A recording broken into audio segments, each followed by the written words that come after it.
Eh, Vamos a hacerlo así. Y entonces, no sé si ya salió el aviso del capítulo quinto. ¿Están viéndolo? Bueno, eh, ¿Cómo no? para este primer, para este primer capítulo que de hoy me tocó el turno y digo porque realmente no hubo ningún otro voluntario y yo sé que a todos les dio miedo hablar del tema que voy a hablar, porque este es un tabú que cuando nos reunimos y en los chats y el asunto y que no hablemos de política, que sí hablemos de política, pues voy a hablar de política. Y vamos a hablar de política, solo que tengo un capitán que está en la retaguardia que me va a apoyar, que se llama el Papa Francisco. Entonces, el capítulo quinto del Papa Francisco es sobre la mejor política. Y vamos a hablar de política. Yo sé que a veces puede haber temas controversiales, pero vamos a entrar. Lo primero que nos dice el Papa Francisco en el primer número dice, la mejor política es la que está puesta al servicio del verdadero bien común. Y ahí creo que es la gran idea que va a exponer alrededor de los siguientes puntos.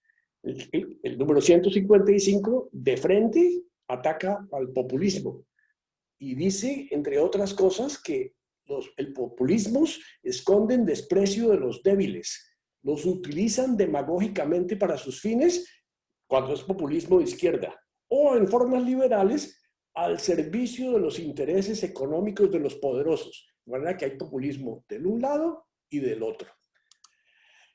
Dice en el 156 que el populista pierde valor y se convierte en una de las polaridades y entonces, perdón, convierte en una de las polaridades a todo el que opine diferente y se intenta clasificarlo en uno de esos polos. No quiero decir nada de castrochavismo o de mamertismo o lo que sea, pero el Papa no lo dice, pero quiero traerlo a la realidad.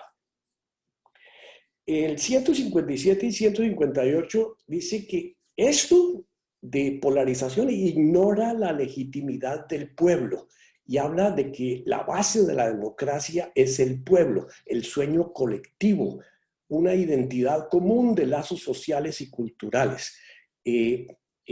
Rescata de que no todo populismo es malo, al contrario, es el reconocimiento del pueblo y que los líderes populares, cuando aglutinan y conducen y deben conducir al bien común, pero no para su proyecto personal ni para su perpetuación en el poder. Sigue dándonos clase el Papa Francisco cuando habla de que realmente en el 160 y 161 de que los populistas cerrados desfiguran la palabra pueblo y que el pueblo esencialmente es el grupo de personas abierta a nuevas síntesis, incorporando al diferente, cuestionado, enriquecido por otros. Dice que el inmediatismo del populismo es buscar la política para garantizar votos, pero habla de que hay que superar la inequidad a través del desarrollo económico de una manera sustentable. Sigue el Papa Francisco en el número 162. Lo verdaderamente popular es asegurar a todos el trabajo, hacer brotar semillas de cada uno, capacidades, iniciativas, y que no es bueno ayudar a los pobres con dinero, que eso es solo una solución provisoria. Qué mensaje tan interesante cuando uno piensa que calma su complejo de culpa social con una limonita al pobre. En el 163 habla de la visión liberal individualista y les da duro. La sociedad no es la mera suma de intereses que coexisten, que no valoran los lazos comunitarios y culturales. Acusan de populistas a todos los que defienden los derechos de los más débiles. Está hablando el Papa Francisco. 164 y 165 dice que no hay vida privada si no es protegida por un orden público basado en la ley y subrayado, un mínimo de bienestar asegurado por el trabajo y la justicia social. Y pone como modelo al buen samaritano, que no es solo una mística de la caridad, sino necesitamos una organización mundial más eficiente para resolver este problema de abandonados en países pobres y que no hay una receta única para esto. Habla de la necesidad de un cambio en el corazón humano, en los hábitos y en los estilos de vida. Insiste en que el individualismo es una cultura donde los intereses económicos desenfrenados están al servicio de unos pocos. Habla de la importancia de la tarea educativa para desarrollar hábitos de solidaridad. Esto es una cosa que viene con la educación. Una vida humana más integral, más espiritual, calidad de relaciones humanas, para que la misma sociedad sea la que reaccione ante las inequidades, los abusos de poder económico, tecnológico y político. Para mí es impresionante esto. Y que lo verdaderamente popular es asegurar a todos el trabajo, hacer brotar semillas, ayudar a los pobres. Esto creo que ya lo habíamos hablado, sí.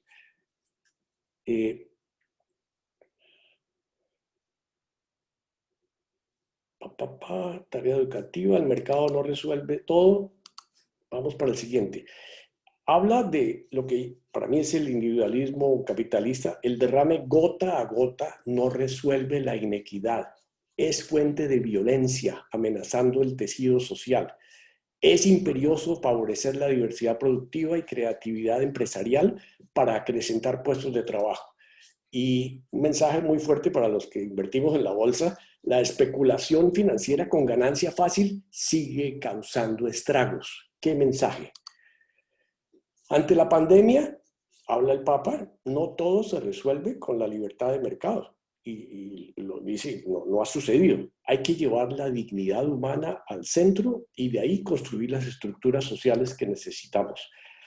Los movimientos populares de desocupados, trabajadores, informales, no entran en las visiones económicas cerradas, y habla de la necesidad de que participen social y políticamente para incorporar a los excluidos de la construcción del destino común. Aunque molesten, sin ellos la democracia se atrofia. Brutal, me parece a mí esa aseveración del Papa. Y menciona rápidamente la crisis del 2007 y del 2008 como una oportunidad que se perdió para crear una economía con principios éticos, y dice, se volvió a una economía más individualista. El poder político, económico y tecnológico, y siempre habla de los tres, tiene que ser entre pluralidad de sujetos con sistema de regulación de pretensiones que limiten el poder. 172 dice que en el siglo XXI se nota claramente el debilitamiento de poderes nacionales. Lo económico financiero transnacional predomina sobre los poderes políticos, y entonces se habla de la necesidad de organizaciones mundiales más eficaces, mayor autoridad para asegurar el bien común, erradicar el hambre y los derechos elementales. Y habla de las Naciones Unidas, de la ONU, de que necesitan una reforma, y en lugar de que la manejen 2 o 3 países poderosos, que sea la familia de naciones la que gobierne las Naciones Unidas. Por último, números 174 y 175 habla de que la importancia de las ONG para solución pacífica de conflictos, manutención de acuerdos, para ayudar a paliar las debilidades de la comunidad internacional. En los números 176 y 177, dice, la política se volvió mala palabra por errores, por corrupción y por ineficiencia, y que la política no debe estar sometida a la economía o a la tecnocracia, y que la mejor política es capaz de reformar las instituciones. La grandeza política se muestra en momentos difíciles, se obra pensando en el bien común a largo plazo, y que el alma de la verdadera política es la caridad social. Dice que esa caridad política supera la mentalidad individualista, pero esa caridad supone la verdad, supone el desarrollo de las ciencias para caminos concretos y seguros. Y finaliza este capítulo hablando de que la caridad, un acto de caridad, es el esfuerzo a organizar y estructurar la sociedad con amor preferencial por los últimos, sin comillas, contener la pobreza para tranquilizar a través de supuestos altruismos, reduciendo a su pasividad. Increíble. Todo lo posible por acabar el hambre. La última parte habla en el 190, quien gobierna tiene que hacer lo posible por el encuentro, por el saber escuchar, por el diálogo que hablaba en el capítulo 5, por saber escuchar el punto de vista del otro, dando espacio a todos. Habla en el 191 de que todo tipo de tolerancia fundamentalista daña las relaciones entre pueblos y personas. Y habla, lo hice en resaltado, en no vivir encerrados en un fragmento de la realidad. El 193 y 194 habla de política en que hay que amar con ternura al más insignificante de los seres humanos como a un hermano único en el mundo, y que eso no es perder el tiempo. Y en el 95 y 96, la nobleza del político, desatar procesos cuyos frutos serán recogidos por otro con la esperanza del bien común. ¿Qué clase de política nos está dando? Y termina de que la política es más noble que la apariencia, que el marketing, que el maquillaje mediático. Después de algunos años, los políticos deberían preguntarse, no preguntarse cuántos me votaron o aprobaron, sino cuánto amor puse en avanzar al pueblo, qué lazos construí, cuánta paz social sembré, qué provoqué en el lugar que se me encomendó. Esto, el capítulo 5. Abrimos para discusión. Creo que todavía estamos en el tiempo, de manera que, por favor, si hay comentarios, levanten la mano, pidan la palabra. Tenemos unos 5 minuticos sobre este capítulo y después pasamos al capítulo 6. ¿Alguien? ¿Comentarios sobre el tema de la política? William, adelante, William.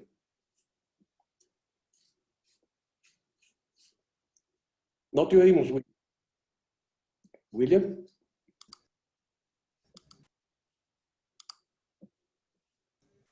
Ahora sí.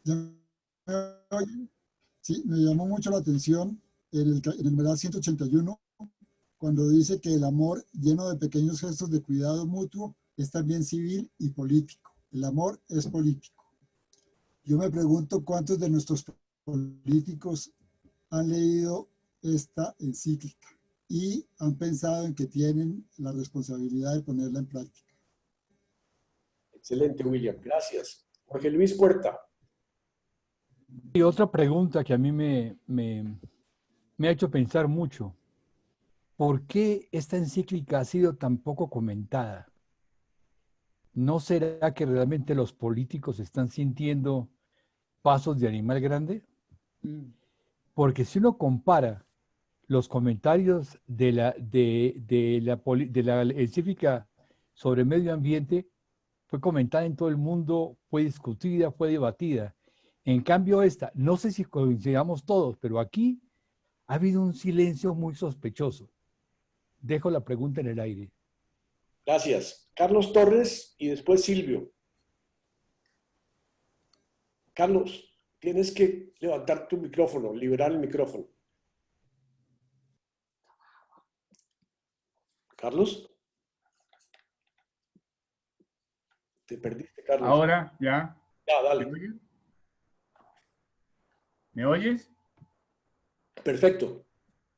Bien, en el periódico de hoy, de casualidad, aparecen 2 o 3 artículos sobre el tema izquierdas y derechas.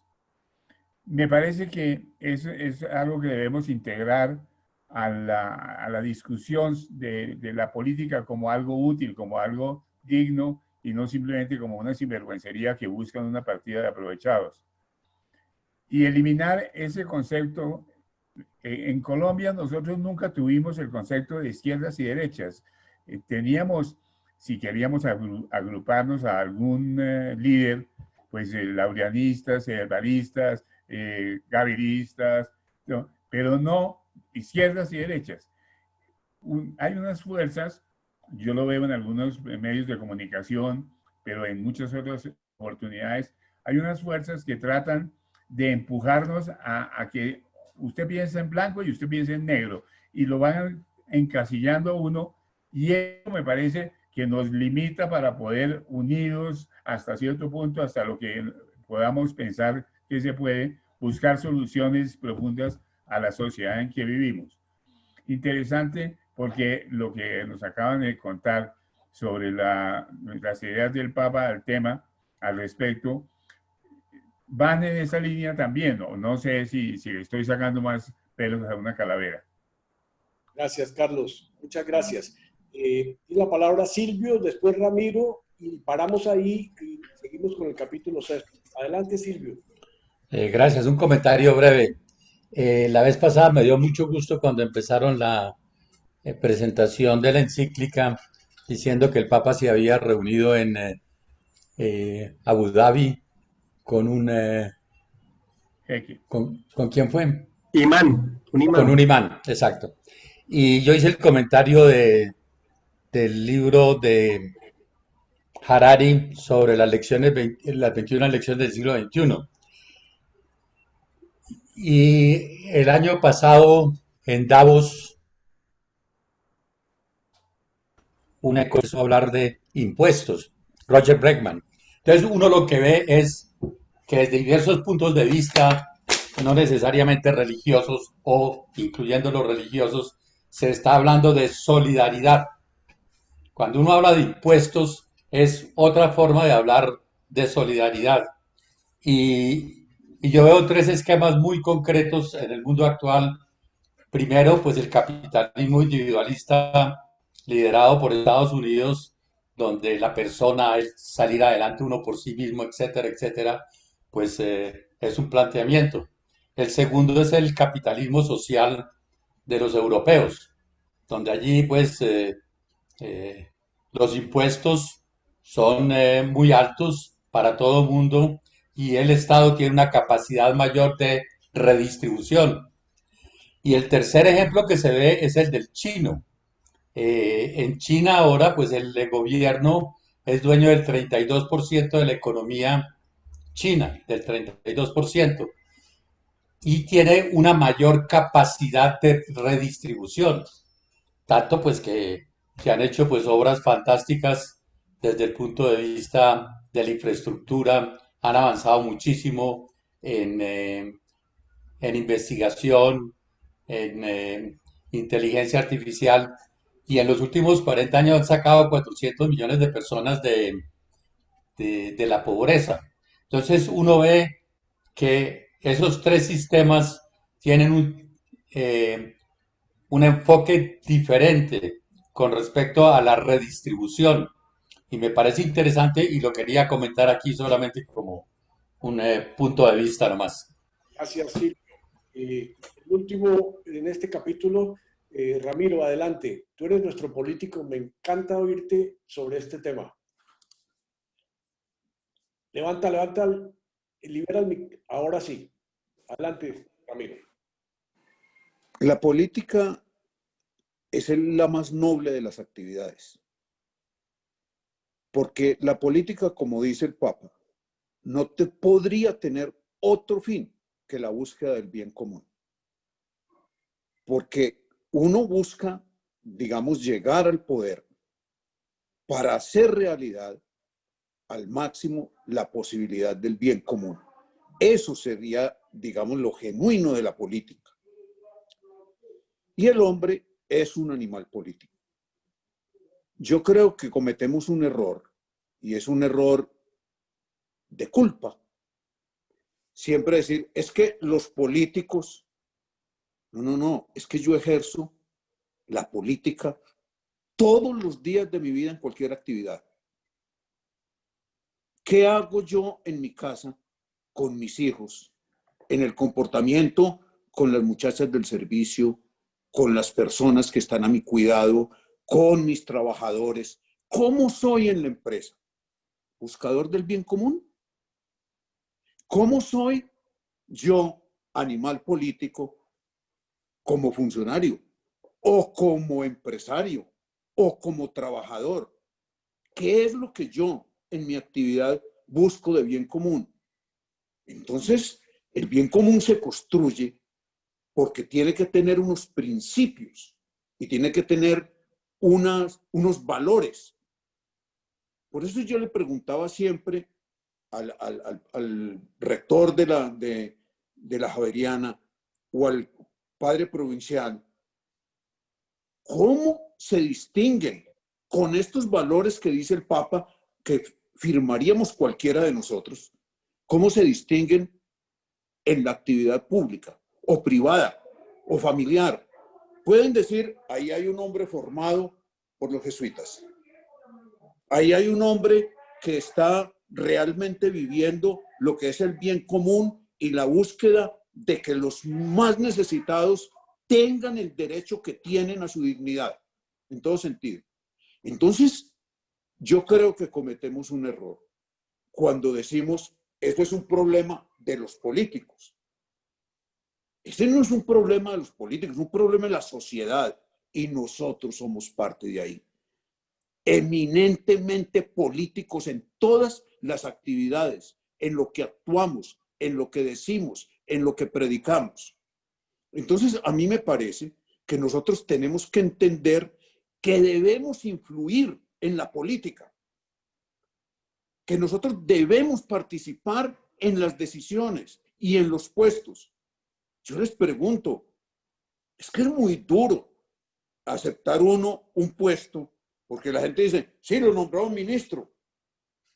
Sí, pero señor, ¿usted sabe cuánto me ganaba yo de ministro? 3,5 millones de pesos mensuales. Y tenía que irme para Bogotá. Pero lo que significa es, ¿qué puedo hacer yo por la gente? ¿Qué puedo hacer yo con mi predicación, con mi ejemplo, con mis decisiones? Cuando vos tomas una decisión, por ejemplo, como me correspondió, de intervenir el mercado de energía porque los colombianos iban a tener que pagar 700.000 millones de pesos más ese año, es un criterio de cómo se busca el bien común. Y hay muchos, los que han estado en lo público saben que hay funcionarios públicos entregados. Pero mi mensaje es, no pensemos en los otros.